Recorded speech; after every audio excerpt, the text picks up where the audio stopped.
Hello, and welcome to the Infinity Archives. Ooh.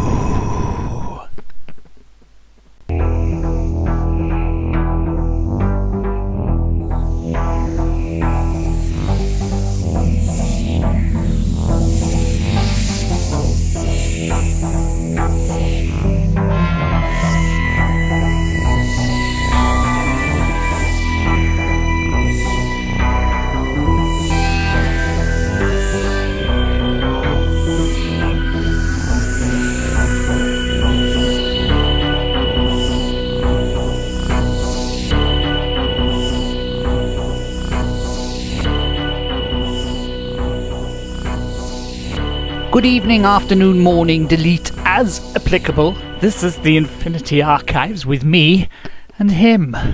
Hello. And what are we talking about today, Will? Well, before we start our Doctor Who review, we got some news. In fact, we've got quite a bundle of news, really. Oh, let's get through it quick. Nobody's really interested.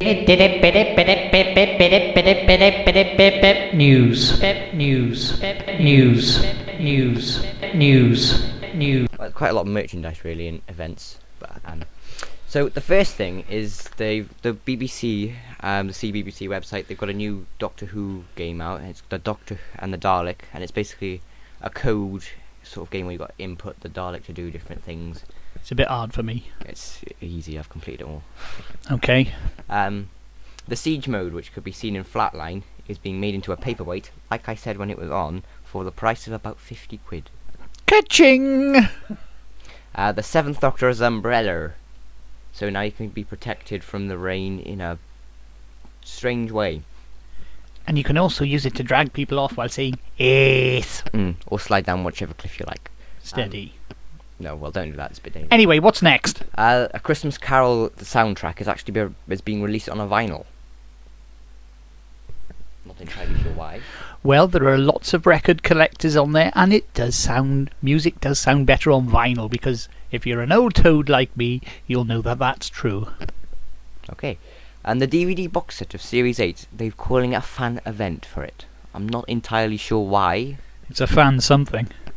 And there's only 70 tickets available, I think. Well, that's of no interest to me. If you can go, good for you. If you can't, don't worry, it's not the end of the world. Do you get a free DVD with that? Probably. What? Oh, I hope so, because now you've said they have.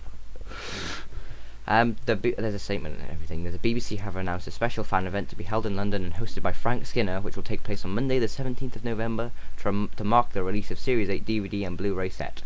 The first chance the cast will have to reflect on the conclusion of Peter Capaldi's debut series as the Doctor in front of 140 lucky fans. What? 100? Oh, it's 140 then. Lucky fans at a central London location. Basically. Sounds awesome. What's next? Gareth Roberts has quit writing City of Death. I wonder what's going on there. Yes, it is. I have to say I'm rather sad about that. I was rather looking forward to it after the brilliant work he did on adapting Sharda. Not to mention his other Fourth Doctor and Romana books. It's being taken over by Torchwood writer and other Doctor Who book writer James Goss, who's done one of the new Capaldi books and co-wrote the Doctor, His Lives and His Times, which was a good book. Let me just check my excitement barometer on that. Yes, it's gone down by about 83%. Well done. Well, okay. Sad news, the actor Barry Summerfield has died at the age of 71. He appeared in 24 episodes of Doctor Who over an 8-year period, playing lots of different supporting characters, from Rogons in Revenge of the Cybermen, a Shreve in the Rebos operation, a Foster in the Keep of Trark, and as well as many other guards and soldiers over 8 years. That's a lot of Doctor Who credits. Another person with a Doctor Who, well, 3 Doctor Who credits. Michael Hayes, the director of Androids of Tower, The Armageddon Factor, and City of Death, has also died, which is sad news, as City of Death is brilliant. Androids of Tower is pretty good too. Armageddon Factor, meh, but yeah, they're still good in a way, I suppose. Sad news indeed. And very sad news now. Linda Bellingham has died after losing a battle to cancer. That's right. And jumping ahead to the recommendations, if you go to the Big Finish website, you can download what's, at the time of recording, the latest Doctor Who's Round interviewed by Toby Hadoke, and That is a Linda Bellingham one, and it's well worth a listen. It's very interesting. It is. I listened to it and really enjoyed it. It was very nice and well presented, but that's the same with all of them, really. Yeah, but it's good. Good. Considering she was quite ill when she recorded it, she's quite a feisty lady and well worth a listen. And very sad loss, not just to Doctor Who, but to acting in general. Do you have any other news? Because I'm all newsed out. Oh, I've had enough of the news. No more news. That was our 5-minute news roundup. How marvellous. That's what we should call it. We should 5-minute news. So that leads us on to Doctor Who now in the form of Flatline.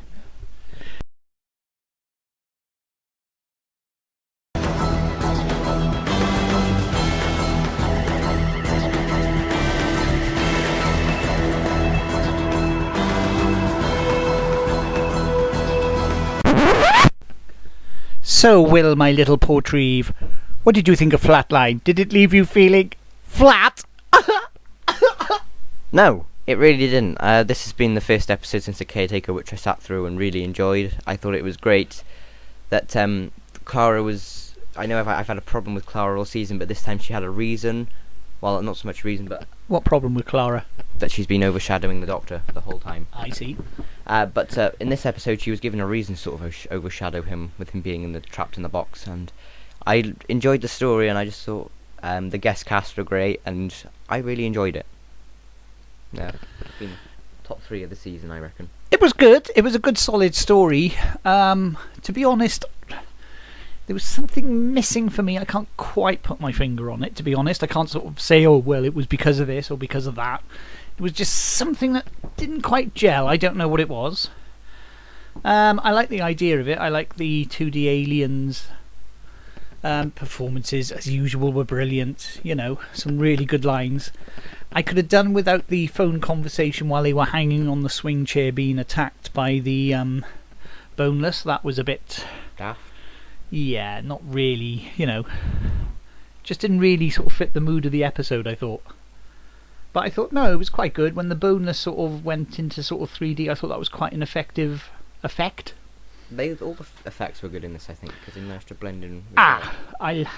All the effects, but the train, which was terrible. You didn't like the train? I thought the CGI train looked absolutely terrible. It looked cheap, and I've seen better sort of graphics on a cheap game. It really was terrible. Really pulled me out of the episode, I got to be honest. But the other stuff, my favourite one was when they were being attacked in the living rooms who got eaten up, and I thought that looked pretty good. That was all done really well, and I really enjoyed that. I thought it was pretty good. Gabby said something about not liking the fact that Clara couldn't get her hairband back from the train when it was sucked into the wall. Didn't really bother me, I've got to be honest. No, but that's just Gabby. But yeah, I really liked the whole episode. It's really enjoyable.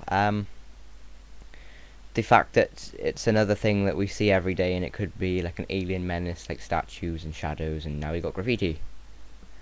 It was good. The guest cast, as you said, were good, especially Christopher Fairbank. He's always good, to be fair. But and Sapphire Steel. He is indeed. And Johnny Jack. Galaxy. And Batman, and hundreds and hundreds of things.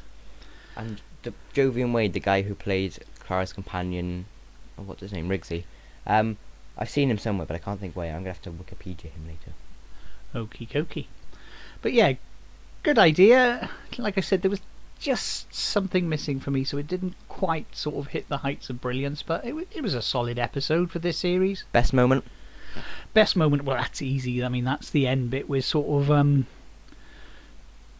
Peter Capaldi actually taking action for once against the aliens, whipping out the sonic screwdriver, giving him the old I'm the Doctor moment, which, to be honest, we should have had way back in Deep Breath or Into the Dalek or around then, not towards the end of the season.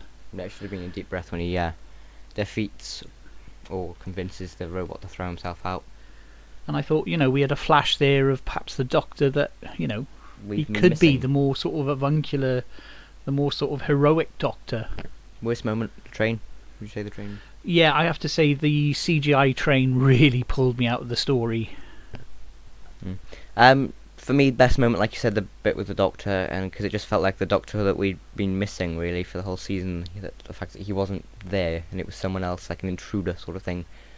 Worst moment, I think I'm going to have to go with the chair swinging phone call bit, because, like you said, that is a complete takeout.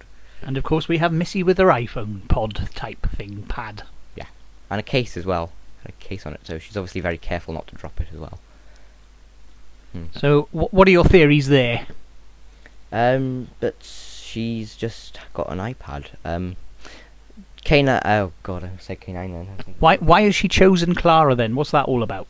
Well, I like this theory is not mine. I can't take any credit for it whatsoever. It was Professor Dave's, and he said that it was that Missy is using Clara to get to the Doctor through Clara, and I think that's how it's going to work. And seeing the trailer for the finale, I think it's going to be something around there. So, but like I said, I can't take any credit for it because it's not my theory at all. But yeah, that's what I'm going with. Would you like to explain to people your theory that you put on as a joke? It's not a joke. It's a very it's a joke. Right. So the BBC Facebook. It's a serious theory. The BBC Facebook post. They said they put a picture of Missy after the episode, saying, "Who do you think she is?" And there are all sorts of crazy theories down there. And you put one of your own. Would you like to explain what it is? I said that she is, in fact, K9, who has been remade by Clockwork Robots, and of course, because he's been remade into a woman, he's taking his cue from his main sort of mistress, Romana, because this is the K9 that's escaped from E-Space, so he's called himself Missy in honour of his mistress. Don't laugh, I'm sure the real explanation will be just as silly. I would think, I'm going to go with that. Okay. That it's going to be daft. Why can't she just be something new? Why does she have to be something old and stuff? I mean, it would be... Maybe she will be. Who's saying she's something old? Oh. Of course, I did hear a wild and wacky theory that, in fact, Danny Pink is the Doctor and Peter Capaldi is just like a sort of temporary sort of hologram thing that's been created somehow. Like a regeneration failure sort of thing. Yes, and the actual Doctor is Danny Pink, so who's to say? Could be anything. I'm not entirely sure how that works, but it's a science fiction program, anything could happen. Just let's talk about the next episode. Gabby's opinion of this episode is available, which you can listen to now.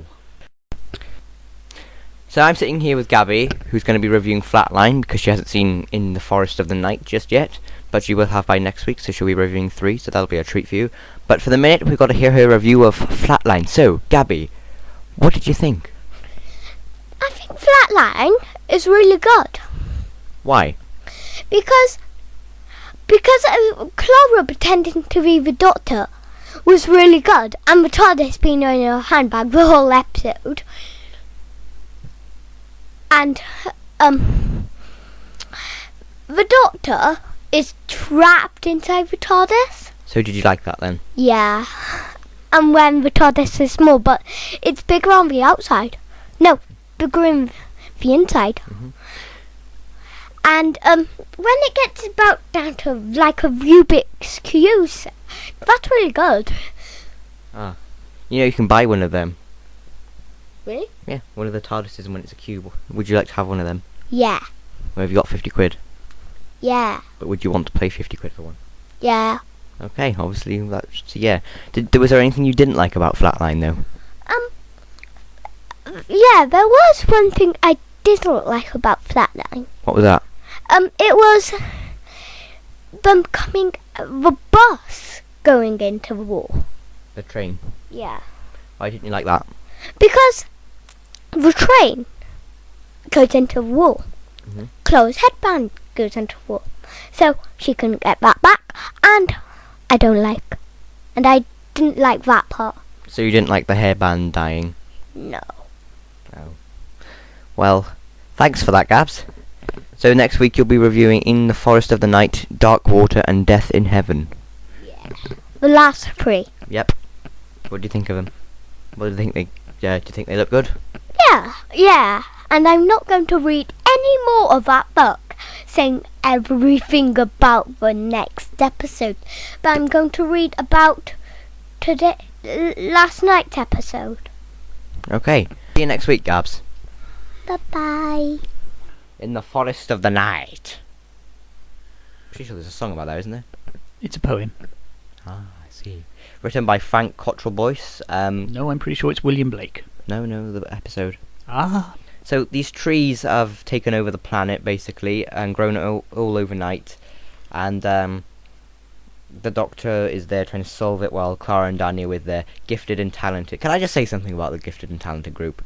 You can't. I'm pretty sure that teachers aren't allowed to call a gifted and talented group gifted and talented just to make them feel better. I mean, if someone did that to me, I'd be like, hey, go away. You know? That's far from being, like, you know, a main problem with this episode, but we'll get to that. Right, so for me this episode was dire. I mean dire with a capital D. I really didn't like it at all. It was awful. The fact that I spotted the solution before everybody else did, that kind of made me feel like I never do this, so this is obviously something daft.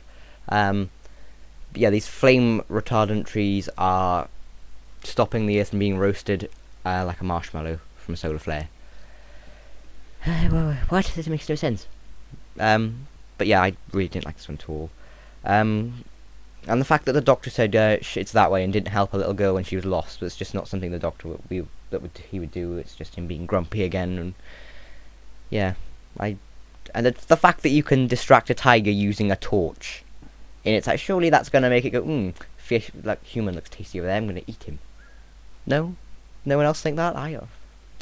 It was the worst thing I've seen since ages. What about you? Oh dear, what about me? Right, let's get a few things straight. I've watched Doctor Who for over 40 years.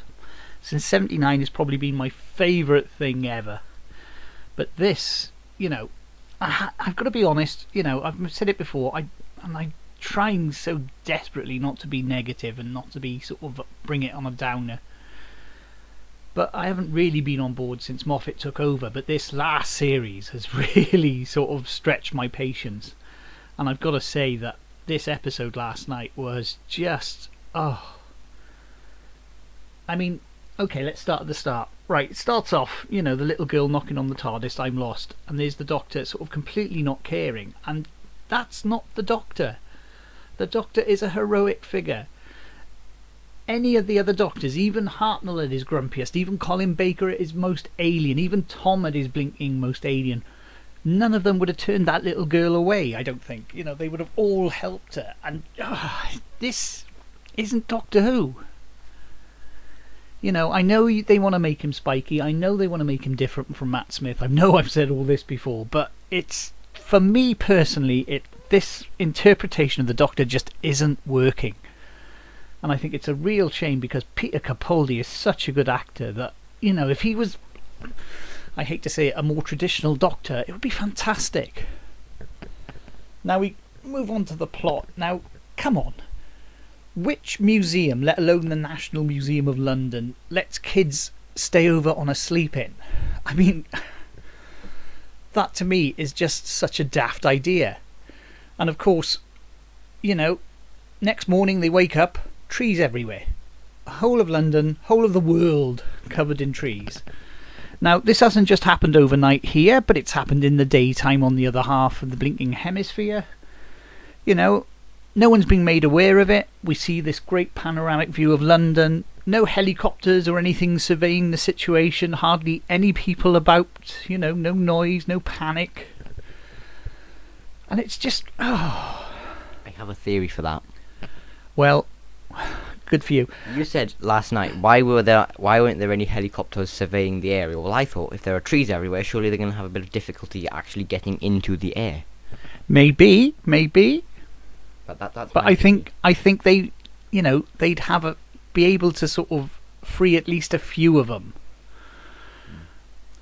You know, and the fact that, you know, all the television and phone signals are uninterrupted, I should say, by all this extra foliage everywhere, and the whole thing about the foliage being flame retardant. You know, how do trees... You know, I know, you know, this is where all the people now, over the next coming week, will probably give you the same old justifications. Oh, it's only a science fiction show. It's a fantasy show. It's all made up. Yeah, I know that, but come on, these ideas are just silly.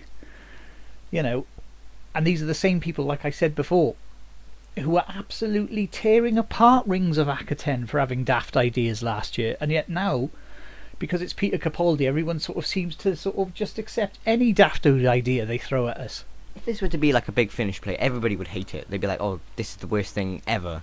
Well, I would love to see this now. If this had been a Matt Smith episode, what would people have thought of it then? And likewise, if Rings of Akaten or Power of Three had been a Capaldi episode, I bet everybody would be like, oh, fantastic, brilliant, one of the best. I mean, if you're on board with it, brilliant. Because quite frankly, I'm jealous of you. But write in. Tell us why it connects with you, because it's really not working for me. And the whole thing about the solar flare, and then we get this scene that the trees and the plants are protecting the earth, and we have the solar flare hit earth, and everything's safe and because of this forest that's sprung up overnight, and then the forest disappears in twinkly little fairy lights. I mean, what is this all about? And then to end on, you know, this girl's missing sister who has played no part in the plot, and then suddenly, you know, what's happening there? Was she hiding in the rhododendron bush? Was she the rhododendron bush? I mean, I just... oh. And, you know, to be fair, I am absolutely flabbergasted by how many people are loving it. It's like, oh, brilliant episode. Yeah, there was some nice shots in it. Yeah, like I said, the acting's brilliant. But the story is just... oh... yeah. All over the shop. Like I said, if this had been a big Finish thing, this would have been torn apart. And the fact that this whole thing, everybody loves it, like you said, and the tigers. How did they? If these tigers can get out, then where are all the other animals? You know, why are we only seeing the things that are a threat? Why can't we see like nice little, friendly, pacifistical animals? You know, and there's nobody about except like the one mother who sort of cycles to where the TARDIS is. By chance, obviously. So we get the, oh, mummy, and all these kids saying, oh, I want, you know, I just... This is, you know, London. I've never read any of Frank Bottrell Boyce's books or whatever he's called. And to be fair, after seeing this episode, I'll be giving them a very, very wide berth. Ah, but you watched the Olympic opening ceremony. Since when does that qualify anyone? You know, I know he's done screenplays and television before, but this like you said about the whole one person. We see one other person apart from the main little gang going around the forest. This is London, one of the busiest places in the UK, if not the busiest. Where is everybody? Where are they? Like, it's just the fact that all this stuff, you know, appears overnight and sort of disappears, you know, even faster in a sparkle of twinkly lights. Just, you know, I was talking to somebody on Facebook, and as I called it then, it's just hippie, trippy, drippy nonsense. I think he must have written this when he was under the influence of something. Well, you know, I mean, I'm completely on board with the spirit of it and the idea behind it, you know. Let's make something that promotes, you know, ecology, and, you know, let's think a bit more about the trees. But this was so heavy-handed and so silly, you know, it just spoilt anything, you know. The fact that the whole series has been like that for me, though. I mean, you said you haven't been on board really with Doctor Who since Moffat took over. I was sort of having my doubts last year towards the end of Series 7, and then this year it's just been awful. I miss being excited for Doctor Who, if you know what I mean. To be honest, once this series finishes, I'm going to go back and watch the Matt Smith episodes again, because I haven't watched them for a while, and I'm quite interested to see how I'm going to feel about them now. But to be honest, since Moffat took over, with the exception of the 11th Hour, Christmas Carol, a few other episodes, I haven't really. I don't know. It just doesn't connect with me, and it's not even something that I can necessarily put my finger on, as I said before. It's just. And I never had this problem at all with the RTD era, even though he made some mistakes and there were some poor stories, but everybody does that. It's human. You know, I enjoyed them, you know. I mean, people sort of go on at length about, you know, the end of time and how terrible that two-parter is. I've got a problem. I really enjoy it. You I can see its faults. I can see sort of some of the daft plotting, but Like the last 15 minutes where he's going around could have been a lot shorter. I mean, that just seemed to drag, but no, that worked for me. I loved going back and seeing what all the other companions were doing, and going back and revisiting. I mean, that was fine. I mean, no, I just thought it took a little bit too long, if you know what I mean. Never had a problem with that at all myself. But since Moffat took over, there's been probably, I put my finger on about, like you said, 5 to 10 episodes of like 11th Hour, Christmas Carol, The Angel two-parter in Series 5, Day of the Doctor, and a few other Vincent and the Doctor, all those sort of ones. And I'm not a Moffat, I'm not a Moffat hater, because he has written, when he's writing, he has written some wonderful stuff. But as a showrunner, it just doesn't work for me. But I've said all this before, so I'm not going to dwell on it. Take Sherlock, that's brilliant. Yeah, I think a lot of that is down to Mark Gatiss as well, though, to be honest. So yeah, not really a fan of this episode. Hopefully the 2-part finale will sort of bring the series up, but I don't know. Okay. I'm not sure where that's going to go, so... Anything else now you want to say about these 2 episodes? No, just very mixed bag. Yeah. Right. Our guest today is Brian Cox. Brian Cox, the eminent scientist, who presented the Science of Doctor Who and is on television more than most television presenters. Well, how exciting! No, Brian Cox. Brian Cox. So, big hand, please, for Mr. Brian Cox.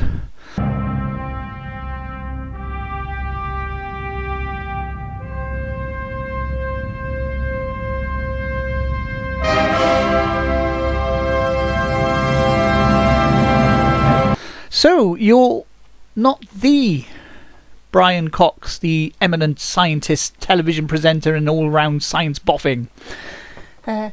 No, I'm Brian Cox. I'm a general science teacher. Oh, well, that's marvellous. Well, Mr. Cox, there's been a lot of controversy over the past couple of weeks about the science of Doctor Who. What's your take on it? Well, it is a fantasy Yeah, we know all that. Everyone's saying that. But come on, give us let's start with Kill the Moon. Now, we have viruses in that. Now, is it possible for a virus to mutate into a giant spider on the moon? Well, viruses could be altered by hypogenic protein strings with a nitrogen closure, but they would look like amoebus jelly blobs, not really spiders. And, having the moon as an egg is quite impossible, really, because you wouldn't be able to provide the nutrients or the life support system to sustain such a creature for such a long period of time. Right. So, what about the flame-retardant forest growing overnight to protect the world from a rampant solar flare? Well, that's just complete... Okay, well, thank you, Brian Cox, and perhaps you'll come back at some later date for some more scientific input. Yeah, I'd like that very much. If I can keep me Bunsen burner clean, I'll bring it in. Okay, thanks for that. What a strange fellow. Yes, that was a thing.